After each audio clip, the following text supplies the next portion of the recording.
बिस्मिल्लाहिर्रहमानिर्रहीम। Supreme court में इंतहाई अहम केस, और वो ये केस था कि शहरियों के मिलिट्री ट्रायल के ख़िलाफ़ जो एक 5 रुकनी बेंच ने हुक्म दे रखा था कि ये शहरियों का मिलिट्री ट्रायल गैर आइनी होता है, गैर कानूनी होता है, इस ट्रायल से रोक दिया गया था। ये 5 रुकनी बेंच का फ़ैसला था जो कि जस्टिस एजाज़ुल एहसन की सरबराही में एक 5 रुकनी बेंच ने पहले दे दिया था।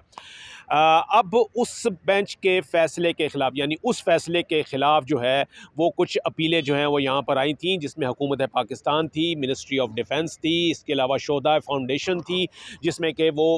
उन शोधा के लवाहिकीन शामिल थे जो कि जिन्होंने फोर्सेस में रहते हुए अपनी जानें जो हैं वो कुर्बान की थी। उनकी उनकी उनकी दरख्वास्त थी कि ये जो 5 रुकनी बेंच का फ़ैसला है इसको ख़त्म किया जाए और शहरियों का मिलिट्री ट्रायल की इजाज़त दी जाए, इसलिए कि ये जो ऑफेंसेस होते हैं ये इंतहाई हसास या इसको कहा जाए कि इंतहाई इंटेंसिव नोयत के होते हैं, और इनका मुकदमा जो है वो आम अदालतों में नहीं बल्कि फ़ौजी अदालतों में ही चलना चाहिए था। तो ये फ़ैसला चैलेंज था। आज एक उन अपीलों की समाअत के लिए, ये इंट्रा कोर्ट अपीलें थी जो कि उस 5 रुकनी बेंच के फ़ैसले के ख़िलाफ़ दायर की गई थी। आज इन अपीलों की समाअत थी, पहली समाअत थी, और इसके लिए एक 6 रुकनी बेंच जो है वो तश्कील दिया गया था, जिसकी सरबराही जस्टिस सरदार तारिक मसूद कर रहे थे। और ये सीनियर प्यून जज हैं इस वक्त, यानी चीफ जस्टिस के बाद इनका नंबर है। तो ये इस बेंच की सरबराही कर रहे थे, लेकिन इनके ऊपर आज एक एलिगेशन जो था, एक एतराज़ था, ऑब्जेक्शन था, और वो एक दरख्वास्त गुज़ार, यानी कि जिनकी दरख्वास्त पर यह पहला फ़ैसला सुनाया गया था, साबिक़ chief justice Jawwad S Khawaja, उनकी जानिब से दायर किया गया था। और उनका ये कहना था कि जस्टिस तारिक मसूद ने अपने एक नोट जो है वो पहले तहरीर किया था जब इसकी अवलीन समातें हो रही थी इस केस की। तो उस वक्त एक 9 रुकनी बेंच से जब जस्टिस सरदार मसूद अलहदा होने लगे थे, तो उन्होंने इन दरख्वास्तों को, यानी ये जो मिलिट्री ट्रायल रोकने वाली दरख्वास्तें थीं, इन दरख्वास्तों को नाकाबिले समाअत करार दिया था।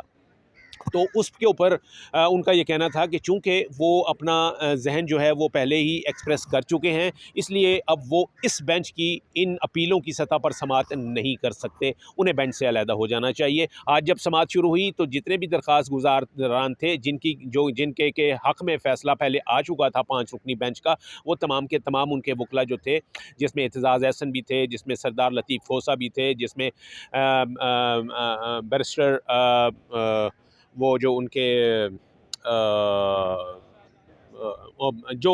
जवाद एस ख्वाजा के जो वकील थे वो भी थे। तो ये इन सब ने आके ये कहा जस्टिस सरदार तारिक खोसा से कि आपके ऊपर ये एतराज़ है, आपने एक नोट पहले दर्ज किया हुआ है, इसलिए आप इस बेंच की समाअत से, इस केस की समाअत से बेंच से अलहदा हो जाएं। लेकिन जस्टिस तारिक मसूद ने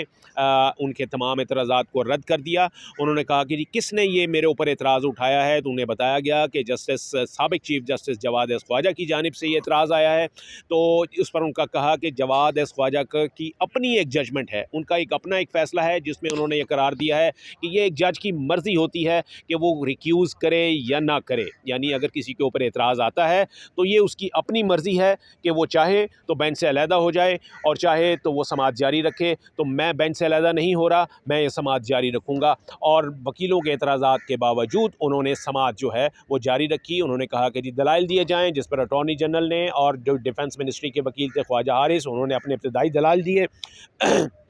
उसके बाद